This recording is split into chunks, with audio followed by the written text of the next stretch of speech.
আজকে petrol diesel রান্নার gas নিত্য প্রয়োজনীয় জিনিসের আকাশ ছোঁয়া মূল্যবৃদ্ধি মানুষকে জীবন ওষ্ঠাগত করেছে।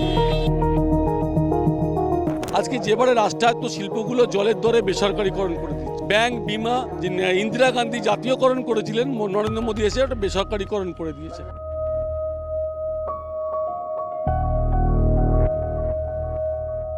আজকে টাকার মূল্যে পতন হয়েছে। ভারতবর্ষে মুষ্টিমেয় কিছু শিল্পপতিকে 17 লক্ষ কোটি টাকা এনপিএ করে দিয়েছেন, ঋণ মুকুব করে দিয়েছেন। ভারতবর্ষের মানুষকে অতিষ্ঠ করে দিয়েছে নরেন্দ্র মোদী।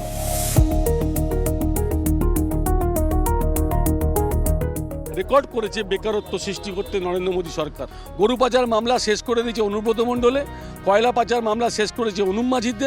আজকে চাকরি চুরি, 26,000 ছেলে মেয়েদের চাকরি চলে গেল। যারা চাকরি বিক্রি করে টাকা রোজগার করলো তাদের শাস্তি হলো না। 15 বছরের প্রাতিষ্ঠানিক দুর্নীতি মমতা বন্দ্যোপাধ্যায়, আর একদিকে স্বৈরাচারী 12 বছরের বিজেপি সরকার নরেন্দ্র মোদীর নেতৃত্বে। স্বৈরাচারী বিজেপি প্রাতিষ্ঠানিক আমাদের তৃণমূলের বিরুদ্ধে আমাদেরকে ভোট করতে হবে, আমাদেরকে কংগ্রেসকে জেতান, এই আবেদন নিয়ে সাধারণ মানুষের কাছে যাচ্ছে। এবারের বিধানসভা নির্বাচনে সবথেকে উল্লেখযোগ্য কেন্দ্র ভবানীপুর। সেখানে একদিকে মুখ্যমন্ত্রী মমতা বন্দ্যোপাধ্যায় প্রার্থী, উল্টো দিকে বিরোধী দলনেতা প্রার্থী।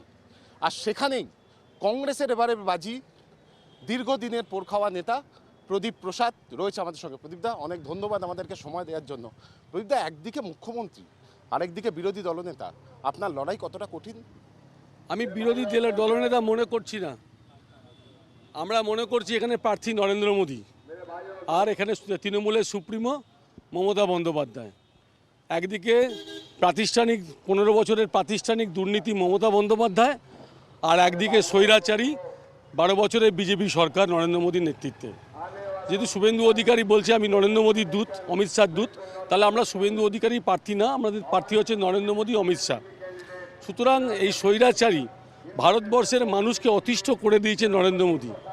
আজকে কলকারখানা নেই, শিল্প নেই, কর্মসংস্থান নেই। 45 বছরে সবথেকে বেশি হাইয়েস্ট রেকর্ড করেছে বেকারত্ব সৃষ্টি করতে নরেন্দ্র মোদী সরকার। আজকে পেট্রোল ডিজেল রান্নার গ্যাস নিত্য প্রয়োজনীয় জিনিসের আকাশ ছোঁয়া মূল্যবৃদ্ধি মানুষকে জীবন ওষ্ঠাগত করেছে। আজকে যেবারে রাষ্ট্রায়ত্ত শিল্পগুলো জলের দরে বেসরকারীকরণ করে দিচ্ছে, ব্যাংক বিমা ইন্দিরা গান্ধী জাতীয়করণ করেছিলেন, নরেন্দ্র মোদী এসে ওটা বেসরকারীকরণ করে দিয়েছে। আজকে টাকার মূল্যে পতন হয়েছে। আজকে নরেন্দ্র মোদী সরকার চুপ করে বসে আছে। ভারতবর্ষে মুষ্টিমেয় কিছু শিল্পপতিকে 17 লক্ষ কোটি টাকা এনপিএ করে দিয়েছেন, ঋণ মুকুব করে দিয়েছেন। কৃষকরা রাস্তায় বসে আন্দোলন করছে, শ্রমিকরা আন্দোলন করছে, বেকার যুবকরা আন্দোলন করছে, পেপার লিক তো আছেই। প্লাস ভোট চুরি করে জ্ঞানেশ কুমার, ইডি, সিবিআই এবং ইনকাম ট্যাক্সকে পুরো করায়ত্ত করে সাধারণ মানুষের কাছ থেকে ভোট চুরি করে নিচ্ছে। আর একদিকে হচ্ছে মমতা বন্দ্যোপাধ্যায়ের প্রাতিষ্ঠানিক দুর্নীতি। মমতা বন্দ্যোপাধ্যায় আগে লিখতেন সততার প্রতীক, মূল্যবোধের প্রতীক। এখন আর কেউ মমতার ছবিতে সততার প্রতীক, মূল্যবোধের প্রতীক লেখে না। আজ মমতা বন্দ্যোপাধ্যায়ের সরকারের গায়ে প্রাতিষ্ঠানিক দুর্নীতির কালি লেগে গেছে। আজকে চাকরি চুরির মতো অভিযোগ উঠছে মমতা বন্দ্যোপাধ্যায় সরকারে। গরু পাচার, কয়লা পাচার এবং বালি পাচারের অভিযোগ উঠেছে মমতা বন্দ্যোপাধ্যায়ের সরকারের বিরুদ্ধে। মামলা হয়েছে, সিবিআই হয়েছে, অ্যারেস্ট হয়েছে, কিন্তু সিবিআই ইডি কিচ্ছু করেনি মমতা বন্দ্যোপাধ্যায় সরকারকে। গরু পাচার মামলা শেষ করে দিয়েছে অনুব্রত মণ্ডলে, কয়লা পাচার মামলা শেষ করেছে অনুপ মাঝিতে। আজকে চাকরি চুরি, 26,000 ছেলে মেয়েদের চাকরি চলে গেল। যারা চাকরি বিক্রি করে টাকা রোজগার করলো তাদের শাস্তি হলো না। আজকে মমতা বন্দ্যোপাধ্যায়ের রেশন চুরি, সরকারের রেশন চুরি হয়েছে। খাদ্যমন্ত্রী জেলে ছিল, শিক্ষামন্ত্রী জেলে, শিক্ষা দপ্তরে এক ডজন নেতা জেলে ছিল। আজকে মমতা বন্দ্যোপাধ্যায়ের প্রাতিষ্ঠানিক দুর্নীতিতে ছেয়ে গেছে।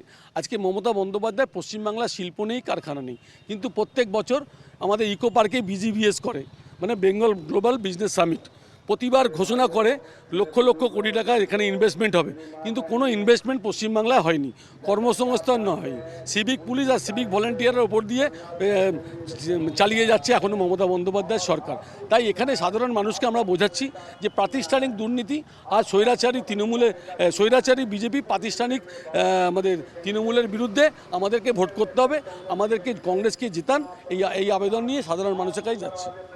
প্রচারে কিরম ধরনের সাড়া পাচ্ছে? আমি প্রচারে মানুষের কাছে যাচ্ছি, মানুষ একদম সাইলেন্ট হয়ে যাচ্ছে, কিন্তু আমাদের দেখে আমরা বলছে যে তোমাদের যে আমরা লড়াইয়ে আছি, তোমরা লড়াইটা চালিয়ে যেতে বলছে। প্রদীপদা, এসআইআর এবারে নির্বাচনে একটা অন্যতম ইস্যু, যেটা নিয়ে মমতা বন্দ্যোপাধ্যায় প্রতিবাদ করছে। এই এসআইআর এর ডিভিডেন্ড আপনি পাবেন বা কংগ্রেস পাবে? দেখুন, পশ্চিমবাংলা একটা ভারতবর্ষের বিধানসভা ভোট, সবাই চায় যে আমার ভোটাধিকার প্রয়োগ করতে। এবার নির্বাচন কমিশন আর নরেন্দ্র মোদী মিলে মিশে ভোটের আগে একটা রিগিং করে ফেললেন, যেবারে বিহারে করেছেন, হরিয়ানাতে করেছেন, এবার আমাদের পশ্চিমবাংলার হয়ে গেল যে আমাদের হঠাৎ করে অ্যাডজুডিকেশন করে যেভাবে এতগুলো নাম বাদ দিয়ে দিল, ডিলিট করে দিল। এখন ভোট এসে গেছে, ট্রাইব্যুনালে যাও, কজন লোক ট্রাইব্যুনালে যাবে আর কজন লোক নাম তুলবে? এটা আমরা মনে করি নির্বাচন কমিশন আর নরেন্দ্র মোদী মিলে আমাদের ভোটে রিগিং করে নিলেন। সাধারণ মানুষ থাকবে, জীবিত থাকবে, কিন্তু ভোট কেন্দ্রে যেতে পারবে না। আমাদেরই ভারতবর্ষের নাগরিক, পশ্চিমবাংলার নাগরিক, ভোট কেন্দ্রে যেতে পারবে না। এর থেকে আর লজ্জাজনক আর কী হতে পারে? প্রদীপদা, যদি জোট হতো তাহলে কি মনে হয় যে আপনি আরও কিছুটা এই লড়াইতে এগিয়ে থাকতেন? না, আমরা মনে করি প্রদেশ কংগ্রেস সভাপতি শুভঙ্কর সরকার যিনি সিদ্ধান্ত নিয়েছেন কংগ্রেসকে একলা চলো, এটা অনেক দিন আগে নেওয়া উচিত ছিল। তাও শুভঙ্কর সরকার সভাপতিত্বে যেভাবে একলা চলো নীতি নিয়েছে, আমরা মনে করি এই নীতিটাই সারা বাংলা, পশ্চিমবাংলা সাধারণ মানুষ এটাই চাইছিল। প্রদীপদার, নির্বাচনের ঠিক শেষের দিকে সন্তোষ পাঠক তিনি আপনাদের দল ছেড়ে চলে গেলেন, অনেক দীর্ঘদিনের কর্মী, কিছু বলবেন? না, এই নিয়ে কিছু বলবো না। ওনার এমএলএ হওয়ার ইচ্ছে, এমপি হওয়ার ইচ্ছে, মনোবাসনা সবার থাকতে পারে, আদর্শ নিয়ে বসে থাকতে পারে, আদর্শ নিয়ে লড়াই করতে পারে, খুব কম লোকই আছে।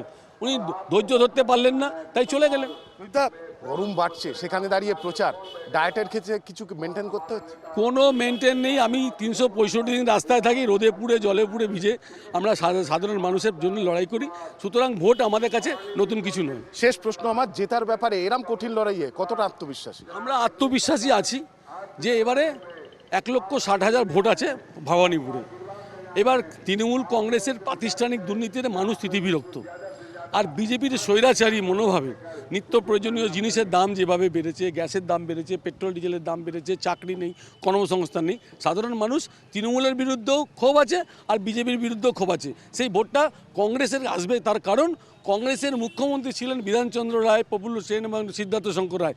তাদের আমলে কংগ্রেসের উন্নতি দেখেছেন, বাংলাকে এগিয়ে নিয়ে যাওয়ার কথা দেখেছেন, কিন্তু এই মমতা বন্দ্যোপাধ্যায় আমাদের প্রতিষ্ঠানগুলোকে নীল সাদা রং ছাড়া আর কিছু করেনি, সিভিক ভলেন্টিয়ার আর সিভিক পুলিশ ছাড়া আর কিছু করেনি। আমরা কথা বললাম প্রদীপ প্রসাদের সঙ্গে, ভবানীপুরের প্রার্থী, এবং একদিকে মুখ্যমন্ত্রী, অপরদিকে বিরোধী দলনেতা থাকলেও জেতার ব্যাপারে তিনি কিন্তু 100% আত্মবিশ্বাসী। ক্যামেরায় স্বপন রায়ের সঙ্গে ত্রয়ন চক্রবর্তী, কেটিভি বাংলা।